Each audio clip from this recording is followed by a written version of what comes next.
parte de Cristo seja sobre todos e todas. Eu sou o presbítero Clóvis, estou aqui hoje com o presbítero Luiz Cláudio. Graça e paz a todos, prazer enorme nos reportarmos a vocês. Prazer é todo nosso em receber o Luiz Cláudio e estamos começando mais um vídeo acerca de questões do Evangelho e queremos fazer algumas perguntas para o presbítero Luiz Cláudio acerca do capítulo 20 do Evangelho segundo João. Quero ler aqui alguns versículos e fazer algumas questões. No primeiro dia da semana, versículo 1. No primeiro dia da semana, Maria Madalena vai ao sepulcro de madrugada, quando ainda estava escuro, e vê que a pedra fora retirada do sepulcro. Corre então e vai a Simão Pedro e ao outro discípulo que Jesus amava, e lhes diz: retiraram o Senhor do sepulcro e não sabemos onde o colocaram. Pedro saiu então com o outro discípulo e se dirigiram ao sepulcro. Os dois corriam juntos, mas o outro discípulo correu mais depressa que Pedro e chegou primeiro ao sepulcro. Queria que você falasse um pouco acerca de Maria Madalena e dos dois discípulos. Primeiro, Maria Madalena corre até os dois discípulos quando vai ao sepulcro. E depois os dois correm até o sepulcro. Queria que você pontuasse acerca disso, acerca desse cenário. Bem, esse capítulo de número 20 do Evangelho segundo escreveu João se situa no contexto da ressurreição. Nós estamos nos primeiros relatos acerca da ressurreição do Cristo, bem como o primeiro contato do Cristo ressurreto com os primeiros contatos do Cristo ressurreto com os seus discípulos. Nós temos aqui a sequência que o texto nos apresenta, pelo menos o texto joanino, o texto que nós temos em mãos, é a ida de Maria Madalena até o sepulcro e lá constatando que a pedra havia sido demovida e a sepultura estava vazia. A pedra sepulcral sobre a qual o corpo de Cristo fora depositado estava vazia. O anúncio de Maria Madalena aos discípulos João e Pedro, a ida destes até a sepultura e lá constatando que de fato aquilo que Maria Madalena lhes havia dito era a expressão do que lá estava registrado, né? A expressão correspondia àquilo que de fato eles constataram aí ao ir à sepultura, né? Eles então se retiram e Maria Madalena continua. Pedro e João vão até a sepultura, constatam que de fato Cristo não estava mais lá, se retiram e Maria de Magdália permanece na sepultura, nos arredores ali da sepultura, chorando e desejosa em reencontrar com o Cristo, ou desejosa em saber qual fim fora dado ao corpo do seu Senhor. Até aqui, Maria Madalena não pressupõe a possibilidade da ressurreição. Está tudo muito anuviado ainda, né? A reação ela dela... apenas lamenta não ter ela apenas encontrado chora, o corpo. e, na verdade, o que ela busca ainda é o corpo. É o corpo, né? Ela não. Em nenhum momento ela vislumbra já o Cristo ressurreto. A ressurreição. Não é? Tanto é que, na sequência, quando os anjos aparecem, ela, sem saber que se tratavam de anjos, né?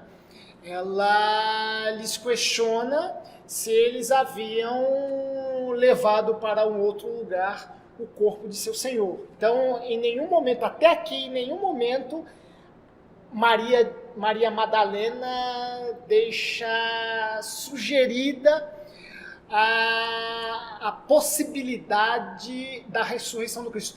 Até porque, se ao encontrar o sepulcro vazio, Maria de Magdala, inferisse daí que Cristo havia ressuscitado, a expressão emocional dela seria de alegria, sim, e não de tristeza.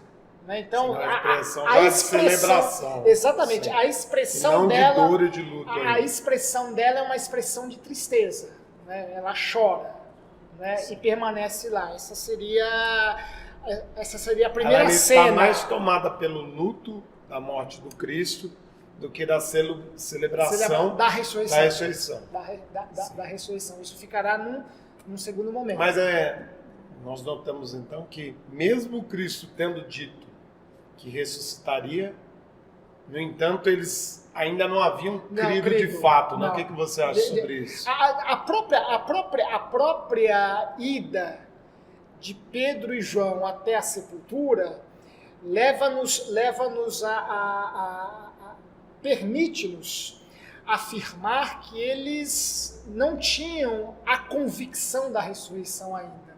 Eles ainda não tinham aquilo como uma verdade inquestionável. Tanto é sim, que se sim, crescem incondicionalmente na palavra de Cristo, quando este lhes dissera que ele haveria de ressuscitar, eles não teriam ido à sepultura, porque a sepultura estava vazia.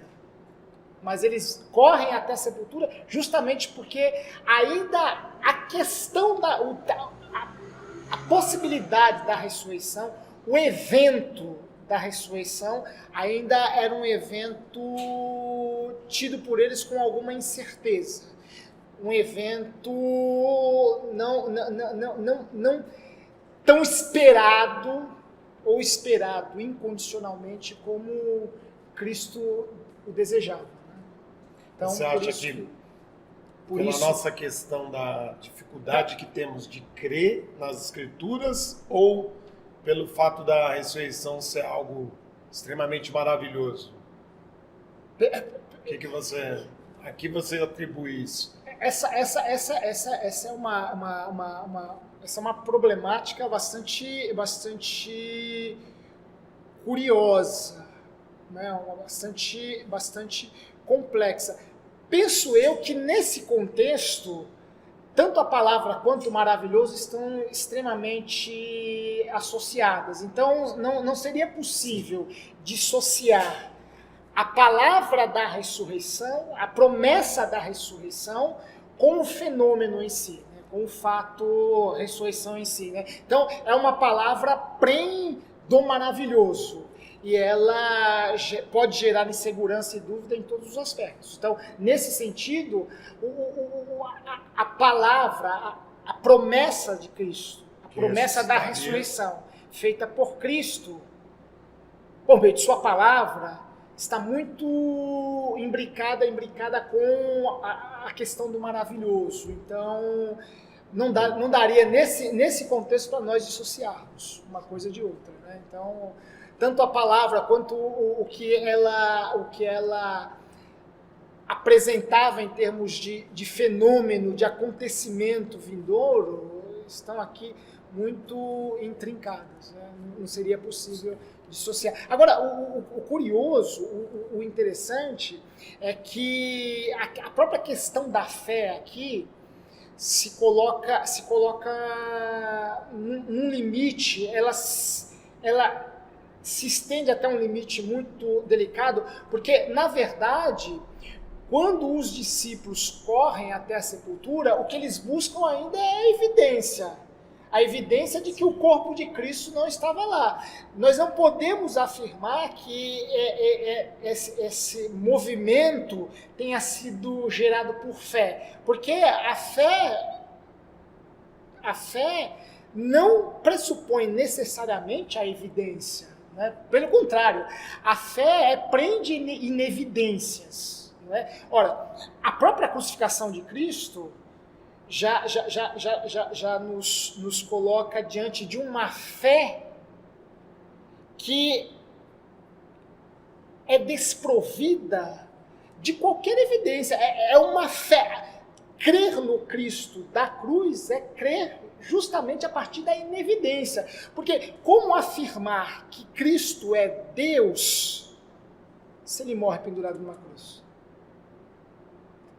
Não haveria aí uma evidência. Então, essa corrida dos discípulos até a sepultura é uma corrida muito mais motivada pelo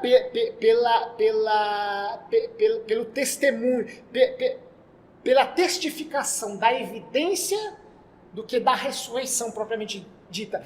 Tanto é que o cenário que nós temos na sequência é dos discípulos trancados, fechados, encerrados num determinado espaço, talvez no próprio cenáculo onde Cristo havia celebrado a ceia com eles.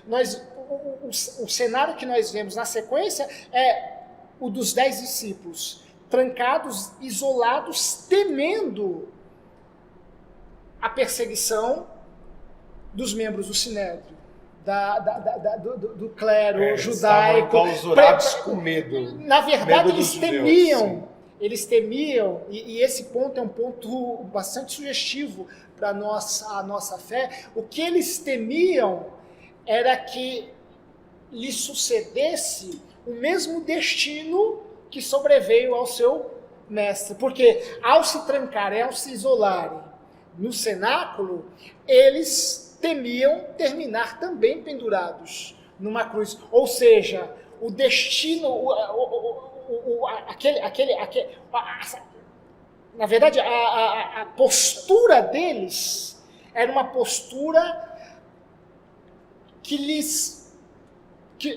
era uma postura por meio da qual eles buscavam se salvaguardar do mesmo destino do seu Senhor. E esta não é a postura da alma do homem que crê em Cristo. Por quê? Porque o homem que crê em Cristo deve assumir todo o destino de seu Senhor. Inclusive, se eles se enclausuram pelo temor da morte, é porque de fato ainda não tinham crido no Cristo da ressurreição. Temiam ter o mesmo acabar fim. Numa cruz também. Temiam ter o mesmo fim, o mesmo destino que o seu Senhor. Ora, quem teme ter o mesmo destino que o seu Senhor não está preparado a segui-lo incondicionalmente. E por que eu fiz esta colocação, esta observação? Porque Pedro e João viram a sepultura vazia. Viram a pedra sepulcral sem um corpo. Todavia, nem por isso se entusiasmaram, nem por isso se alegraram, nem por isso assumiram uma outra postura. Pelo contrário, quando o narrador faz um mergulho no estado psicológico desses discípulos, o que ele consegue diagnosticar é temor. Temor, medo em relação aos algozes do Cristo. Então, o que eles temiam ainda era morrer como o seu Senhor. Se, de fato, tivessem crido, ora, saberiam perfeitamente que a morte seria uma mera passagem, um mero momento. Ora, se Cristo ressuscitou da cruz, também nós haveremos de ressuscitar. Mas isso nós não vemos aqui nesse momento. Eles vão até a sepultura, Pedro e João vão até a sepultura, vem a mortalha, vem o lenço que cobriu o rosto do Cristo ao chão, vem a pedra sepulcral vazia, e se isolam novamente com os demais discípulos, temendo o mesmo destino que sobreviera ao seu Senhor. Então, o que isso nos ensina? Que as evidências não são um recurso necessário à renovação da fé. A fé está centrada na palavra. Então, porque uma sepultura vazia pode pressupor várias interpretações. Mas se crermos na palavra, ainda que as circunstâncias sejam adversas, nós aderimos à palavra incondicionalmente. Por quê? Porque a fé não pressupõe necessariamente a existência de evidências para se manter, para se sustentar. Evidências eles tinham. As A evidências sepultura estava vazia. até sugeriu a ressurreição, mas a ressurreição mesmo assim não fora eles não suficiente. creram. Porque a postura deles era a postura de homens que temiam muito mais a morte do que a alegria, do que expressarem, homens que temiam muito mais, que estavam muito mais amedrontados por aquilo que havia acontecido com Cristo do que pela ressurreição propriamente dita. Então, a fé incondicional, ela está para além das evidências. Muito edificante nessa primeira reflexão que fizemos com o presbítero Luiz Cláudio. Podemos ver então que a fé é esse convite a crermos na palavra. Muitas vezes as evidências sugerem o que está na palavra, mas elas não reforçam o que está dito nas Escrituras, se nós não seguimos incondicionalmente o que está nas Escrituras por fé. Quero agradecer ao presbítero Luiz Cláudio. Prazer muito grande. Prazer aqui falando sobre essas coisas. Né? Prazer é todo nosso. E continuamos no próximo vídeo, no mesmo capítulo de João, capítulo 20. Muito obrigado a todos e todas.